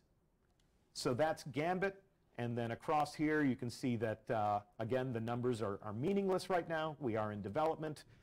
Different triumphs for PvP. You'll be dispatched by the Vanguard, and then, of course, we are collecting in-game lore so that when we're telling stories that you discover and collect, even if there aren't cinematic cutscenes, which you have in the Forsaken My name is campaign, Byth, of course, is but gonna have a freaking throughout your fit. hobby Oh as a my God. Guardian, there are going to be other things that you get to collect and add to this And, space. and really quickly, how that works is Yeah. that you're going to find items in the game that tell a story, and then you can go and gather them and collect them and then read them in here. Wonderful. Yeah. Okay. You're going to find that story out of order too, right? Yeah, I mean, you're going to gonna, find, so like Yeah, you're going to find items out in the world, Yeah. and you're going to open them, and it might be page 7 of the story, and you're going to piece it together throughout your travels of all the destinations. Like a well-armed anthropologist. That's So cool. let's take a look at collections. You know, a lot of people have, when they talked about Destiny, they're like, how many guns, how many exotics, where can I find that stuff, how do you get that stuff? This is going to be a great guide as you assemble your perfect arsenal. Again, we're going to leave a lot of this stuff for exploration at a later date, but just to show you how one of these categories works, we're going to take a look at the exotic arsenal. So you can see here that we have this grouped out by weapons and armor. So if I find something out in the world, if I buy something from Xur, if that fated engram pays off, this gets added to my collection. Yeah, so once you've acquired something, then it's here. So this is obviously similar to the kiosk that's in the tower, but one key difference, as you noted earlier, is that this is with you at all times. Yeah. So certain weapons, like the exotics here, you can buy back for a price, and so you can, with the vault space and with this, you can kind of move with some more confidence that you've gotten the thing that you want. And when you say buy back, like if I were to acquire Sweet Business and dismantle it, not that I would ever do that, Why would you because do it's that? so sweet. But if I did that, and then later on somebody said, you dismantled Sweet Business? What are you, an idiot? Like, what, did you think you weren't going to put an exotic in your heavy slot? Well, you are an idiot. Yeah, I know. I am an idiot, but I still play this game, and I love it just the same. And if I wanted my Sweet Business back, I could use this collection system to restore it to working order in my inventory. That's right. Using different materials that I've gathered. It's different for different categories. It's a long conversation that we're not going to have to be really today. clear, that is explicitly about how the exotics work, and we're working on everything else. Everything else. Everything else is a work in progress. And because exotics are a thing of mystery and discovery, you're not going to tell me, you're not going to give me a full menu of what exotics you own and what exotics you don't. No, but to note something there that I don't think we're going to exactly show, but if you were hovering over an Iron Banner weapon or piece of armor, it would tell you how to get it. So it would tell you how to get it. It'd be like, go play that Iron Banner, or go do the strike, or whatever the circumstance is. It'll let you know. Or if it's mysterious like that, it will there'll still be mysterious non-exotic things as well. Yeah, and then we're still gathering these things together and putting them into interesting categories. Yep. All right. And then the same goes for your weapons. You'll tell me where I can go find all my favorite legendaries, or maybe document the things that I've earned as I progress. Do the same thing for armor, breaking that thing out across all the different activities, all the different subclasses.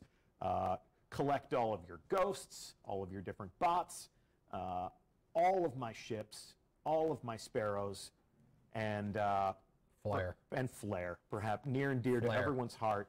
The flare, the things that you use to decorate your guardians. Here we have our emblems. Here we have our shaders. It's important to wear some Oh, flair. shader It's collections are important back. to express Finally. yourself. You do want to express yourself, don't you, Steve? We feel really a do joke coming on. require 15 pieces of flair in Destiny 2. Yes. Some 15? people choose to wear more, and we encourage that. That's from a movie. It is. You It's have a from- case, you have a it's case from of Mondays. I do have a bit of a case of the Mondays, even though it's Tuesday. But we can see that this is an opportunity for you to look upon all of your treasures. I don't know if these numbers are placeholder or if they are finished. Pardon our dust. Let's just assume they're all placeholder. Let's just assume Yes. that they're all placeholder. Yes, let's play that game. That is a fair assumption. And then, as we said over on the right, all of that's work in progress or even to be revealed. So we'll be filling in the raw space over here as we finish our work on these new features. Yeah. And what else would you want to say about this?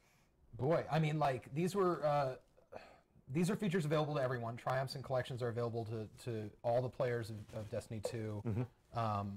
So we're excited. I think that all these things go together to tell a story about depth and about Destiny for me is at its best when I have a triumph I'm chasing that's tied to a bounty, that's tied to a material I'm gathering from a public event. And I feel smart because I chose to do these things, and I'm trying to get the lore to finish the book, and so Destiny's really unique in that way where I love Destiny the most when it's that, and I think that that's been a big piece of what we've been trying to do. It was really powerful the moment this went in, and we imported our own characters from home, and you could see this just populate with the stuff you had and then the stuff that you still didn't have. And so I know a lot of people out there have almost as much, probably almost everything that they could possibly think that is out in the game, but this tells you, like, no, you still don't have this piece, or you still don't have this thing. So that Which can become sets a motivation. do you want to complete? Right. It was And really the powerful. collections launches with Forsaken, so it's not going to be like moments of triumph where we say moments of triumph are live and our most hardcore fans go in and say, cool, I'm done, where's my shirt, right? Like there's going to be all new things to gather in there. There are going to be all new things that you can go and do and collect, and the collections tab will be a great way for you to sort of plan your time, which is something that a lot of people in our community talk about. I want to plan my time. I want to play my game in the most profitable way possible. I mean, one thing we've talked about, back to the depth of the hobby and everything, is just the parallel pursuits that that players want to be on at the same time, whether it's the campaign or quests or we're adding bounties. And so this collections is just another aspect, another axis of, hey, I can be spending my time going and getting this thing while I'm getting a patrol and I'm hunting down an outlaw and I'm doing all of these things. All at once. Oh my or God. the quest to delete Mass shaders. deleting shaders. Cool, guys. Yeah. It was almost the title. Well, I think Can't that's wait for all that. we're going to talk about today. And I know that we have created more questions than we've answered me. by design. That was the plan. We will be at E3. We will be updating our blog every week. We will be at GuardianCon. We'll be inviting other people to play this game and to offer their expert external opinions. This begins that old familiar summer cycle. If you are a Destiny fan, we're going to travel the world. We're going to talk to people wherever we can find them, and we're going to introduce them to Destiny 2 Forsaken. So We're so excited. Yeah. Yeah, thank you. Thank you so much for tuning in. It's amazing. yeah, thank you so much for watching. Thanks for coming with us on this journey. Thank you for playing. We'll see you at E3. Yeah. We'll see you at E3. Yeah. And you. Be there. And you and me and you and Lars and the rest of the Tej people. from HMS. Tej From- from, Yep. from High Moon Studios, who's been a great partner Oh my on God, the it's been exploration. amazing. And they were like, hey, you want to work with High Moon and go to San Diego every month? And I was like, I guess that's fine. Yeah, no, they've been amazing. They've been absolutely great. incredible. It's Wonderful. been really great. Well, we'll see them at E3 as well. Yeah. And if we see you at E3, definitely pull us aside and say hi. And if not, hopefully we'll see you at some point this summer. In closing, we're going to take another look at the Vidoc, but not in full. The team that made that Vidoc for us was given a challenge. We said, take everything that you're revealing, take everything that you're saying, take everything that our developers have said on camera, and compress it into 60 seconds. So let's see how they met that challenge with Every other word. this. It's gonna be good. Hope you enjoyed the show. Check it out.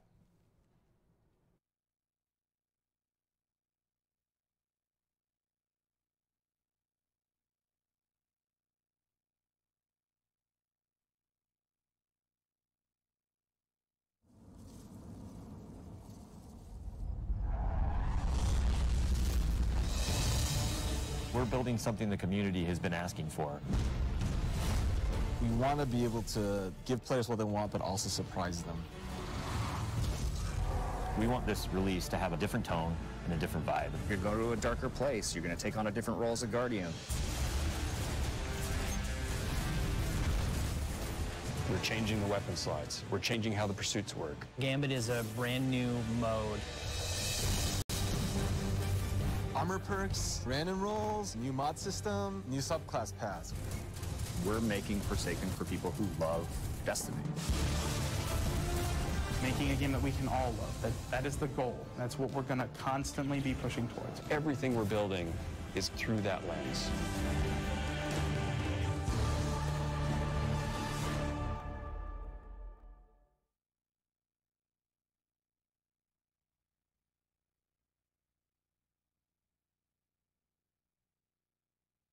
Okay.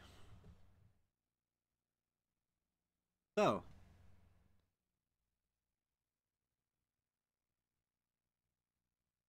I'm pretty excited, actually. There's a couple of things that I don't really look forward to at this moment. One being random rolls. I mean, that was never really a favorite of mine in Destiny 1. Just because you get a weapon and the perks determine whether or not it's actually good. I mean, hopefully there's other things that we can do, because they did mention that you'll be able to customize your weapons and then things of that nature. So maybe that means Mods 2.0 is going to be also launched with Forsaken. That will give us more control over how the weapons behave and the perks that we have available to us and everything. If that is the case, then I guess random rolls is fine. So you can find a version of the weapon that's close enough to what you want it to be, and then you only have to modify it a little bit to get it to be a perfect roll for your playstyle. The new weapon system seems kind of interesting. I wonder how they're going to deal with the ammo for these weapons. Like, if you do bring 3 shotguns with you, do they all share the same ammo pool? I mean, I would think that's kind of where they're going with it. I don't see you being able to have a different ammo reserve for the same weapon type. So if you have a shotgun and a sniper equipped, if you pick up a power ammo brick, does that fill both the shotgun and the sniper? If you shoot a sniper bolt, does that take a shotgun shell out of your reserve? Interested to see how that all works. Because in the Vidoc before the live portion, they mentioned that, you know, if you like Destiny 2's weapon system, you can play like that. If you like Destiny 1's weapon system, you can play like that. Or if you're crazy, you can bring 3 shotguns. You know, so seems like there's going to be a lot of different choices available to us as players, which is pretty exciting. Gambit seems like a really cool mode. They, you know, throw you 4v4 style. Each team's in their own separate arena. You're fighting against AI combatants, and you gather motes that you put into your bank. You can lock the enemy team out of their bank for a certain period of time, so they can't deposit motes at that point.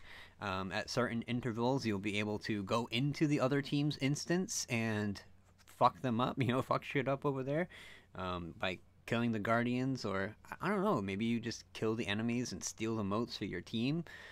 So it seems rather interesting way to play the game. It's PvE mixed with PvP, something that people have been kind of looking for in Destiny since its inception. The new story, the Dreaming, what was it, the Dreaming Garden, I think they called it. That seems pretty cool. You know, they said that your first, you know, when you go in, when it first launches, you go 3 weeks later, it will be a different environment, different experiences. You know, what people do, you know, changes the way things interact, which is really cool. You know, a persistent world that changes over time as we play in the environments. I like that. New supers for like every subclass, it seems. Because they mentioned, you know, they showed the Stormcaller shooting that beam of lightning out of his hand. There's a new Void Warlock There's a new fan knife thrower for the hunter. That's pretty cool. They changed a new way to use Hammer of Soul. It's kind of like from Rise of Iron when you had that relic, the hammer. Titan would actually be able to carry the hammer around and use that. So the new supers seem pretty cool. The bow and arrow, that seems pretty neat. You know, I don't like sniper rifles, but a bow and arrow, I would probably use a bow and arrow. I like playing as Hanzo in Overwatch whenever I play that game, which isn't too often. But yeah, it seems like a lot of good things coming. The annual pass, I would like to see how much that is going to cost. Like, how much is this annual pass? I mean, because now everybody's going to have to buy Forsaken. The season pass is over. You know, that was Curse of Osiris and Warmind. So now if you want to continue the Destiny experience, you will have to buy into this next Forsaken expansion that's coming out September 4th. So I'm a little apprehensive. I tried looking it up. There's no prices right now. I went to pre-order it through Destiny the Game website, and you pick either Best Buy or GameStop to pre-order, and at the time when I searched, it wasn't available on either of their websites, so I couldn't even get a price on that. But honestly, I see myself purchasing Forsaken. I like what I saw. I like hearing them say that they want to bring the hobby back, and yeah, I don't know. I'm pretty excited. I'm pretty excited for this content. Of course, you know, they're going to be at E3, so I'm going to check out what they have to say there as well. Get a feel for how people felt about Gambit, you know, because first day of E3, people are going to be able to start talking about their own experiences with the game mode. So that'll be pretty cool to hear, you know, how people that actually played the game mode feel about it. That should be very interesting. But yeah, I mean, that was a pretty good reveal. I like what I saw. Very, very interested in the new weapon system. I can't get over that. The collections is great also.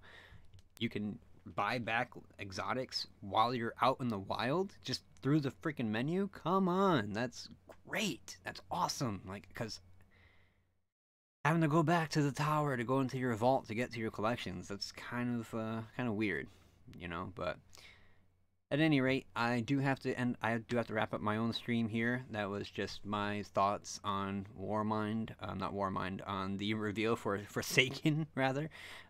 Maybe I'll cut this out and put it up on YouTube so people can, you know, see my thoughts and just a snippet here at the end of my stream, just to hear what I have to think about the expansion.